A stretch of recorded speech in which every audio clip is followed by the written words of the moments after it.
Eat Bulaga host, iniintriga? Yan ang pag-uusapan natin patungkol sa dalawang pananghaliang programa ngayong araw po. Pero bago yan at bago natin umpisahan ang online viewership ng dalawang bigating noontime show sa bansa, ang Eat Showtime at ang Eat Bulaga, ay humiling ako na pakisubscribe po ang aking YouTube channel. Pakilike and share na din po mga kaparokya para mas dumami pa po ang makapanood ng content natin. Maraming salamat po sa inyo mga kaparokya. So yun nga mga kaparokya, kahapon nga po ay ginulat tayo ng main YouTube channel ng TV5 sapagkat hinigatan nito ang average views nito in an ordinary episode na 13,000 kung saan kahapon nga po ay umabot ito ng 19,000 views.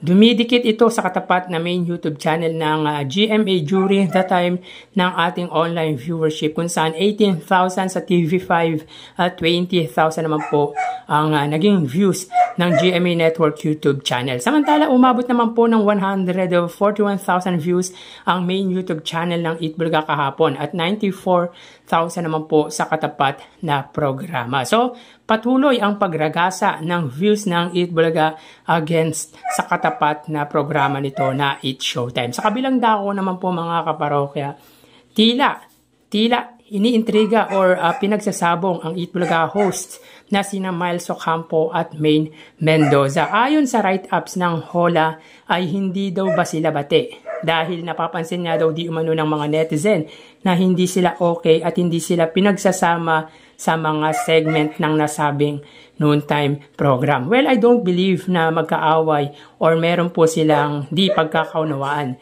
Hindi naman siguro hahayaan ng Eat Bulaga na may mamagitan sa dalawang host nila. At kung totoo man yan mga kaparokya, matatanda na at matatalino naman sila. Alam na nila ang dapat nilang gawin para di magkaroon ng issue at hindi madamay pa ang Eat Bulaga. Kumbaga, di nila hahayaan na masira din ang Eat Bulaga dahil sa di nila pagkakaintindihan. Mali lang siguro ang interpretation ng mga netizen about sa kanilang dalawa. Kayo mga parokya, anong masasabi nyo patungkol dito? Paki-comment naman po para malaman natin ang opinion ninyo. So tara ating alamin ang online viewership ng dalawang bigating noontime shows.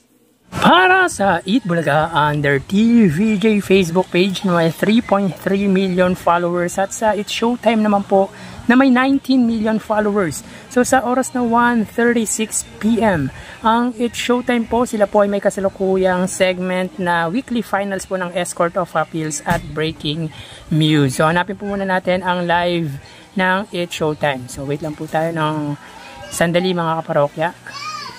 So hanapin po muna natin ang live ng Eat Showtime. Samantalang para naman po sa Eat Bulaga, sila po ay may kasalukuyang segment na Gimme 5. So grabe ang views ng Eat Showtime pagdating sa Facebook Live dahil meron po silang 12,300 live viewers. Samantalang ang Eat Bulaga naman po ay may 4,200 live viewers. Again, sa oras na 1:36 PM, pagdating po sa Facebook Live ay angat po ang Eat Showtime at sila po ay may 12,300 live viewers at ang Eat Bulaga naman po ay may 4,200 live viewers. So mapunta naman po tayo sa TV Network YouTube channel ng dalawang noontime show. So unahin po natin ang Eat Showtime under GMA Network YouTube channel na may 39,200,000. At para naman po sa Eat Bulaga under po yan sa TV5 YouTube channel na may 2,051,000 subscribers. So sa oras na 1:37 PM ang Eat Showtime po under GMA Network, sila po ay may 25,000 viewers.